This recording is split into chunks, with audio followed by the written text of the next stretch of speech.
Friends আমি রিয়ার আমার রান্না রকমারি চ্যানেলে আরেকটি পর্ব দেখার জন্য সবাইকে ওয়েলকাম জানাই। তো অনেক চকোলাভা কেক বাইরে খেয়েই থাকি, তো চলো আজকে একটু বাড়িতেই খুব সহজ পদ্ধতিতে বানিয়ে নেওয়া যাক। প্রথমে আমি নিয়েছি দুটো অরিও বিস্কুট আর একটা হ্যাপি হ্যাপি বিস্কুট নিয়েছি। আমি অল্প পরিমাণে কেক বানাবো, তার জন্য 2 প্যাকেট অরিও আর 1 প্যাকেট হ্যাপি বিস্কুট নিয়েছি। অরিও বিস্কুটের ক্রিমটা ফেলবো না, ক্রিম শুদ্ধ আমি মিক্সার জারে পিষে নেব।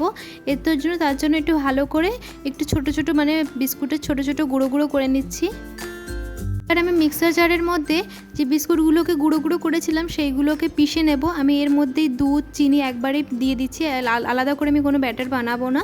তার জন্য মিক্সার জারের মধ্যেই পরিমাণ মতো দুধ, পরিমাণ মতো চিনি দিয়েছি। বেশি চিনি ব্যবহার করিনি, কেন কি অরিও বিস্কুট অলরেডি মিষ্টি থাকে, তার জন্য পরিমাণ মতোই আমি মিষ্টিটা ব্যবহার করেছি। এই যে একদম সুন্দরভাবে এটা তৈরি হয়েছে, একদম গাঢ়ও হয়ে যায়নি আর একদম পাতলাও হয়নি।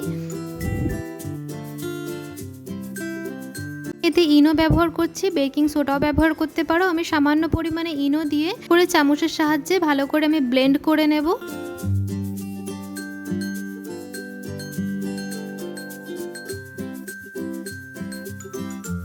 লাভাটাকে এই কাপের মধ্যে দেব। সামান্য পরিমাণে বাটার দিয়েছি, আর বেশি কাপ ছিল না বলে আমি একটা স্টিলের পাত্রের মধ্যে প্রথমে যে চকলেটের সিরামটা ছিল ওইটাকে আমি একটা বাটিতে নিয়ে ডেয়ারি মিল্ক চকলেটটা মাঝখানে দিয়ে তার উপরে আবার আমি যে অরিও বিস্কুটের চকলেটটা আমি আবার ঢেলে দেব।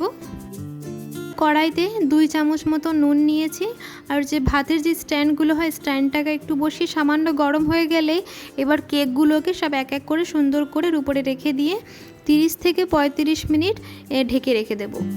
30 মিনিটও রাখিনি, 20 মিনিট মতো রেখেছিলাম। দেখো কতটা টেক্সচারটা কি সুন্দর হয়েছে, একদম ক্রিমি ক্রিমি ভাব চলে এসেছে। চলো একবার একে সার্ভ করি। এই যে তোমরা দেখতেই পাচ্ছ কতটা নরম হয়েছে, আর এর মতো শক্তও হয়ে যায়নি, কিছুটা শক্ত পরিমাণ হয়েছে, 30% শক্ত হয়েছে, আর পুরোটাই ভেতরে একদম চকলেটে পুরপুর ভরা আছে।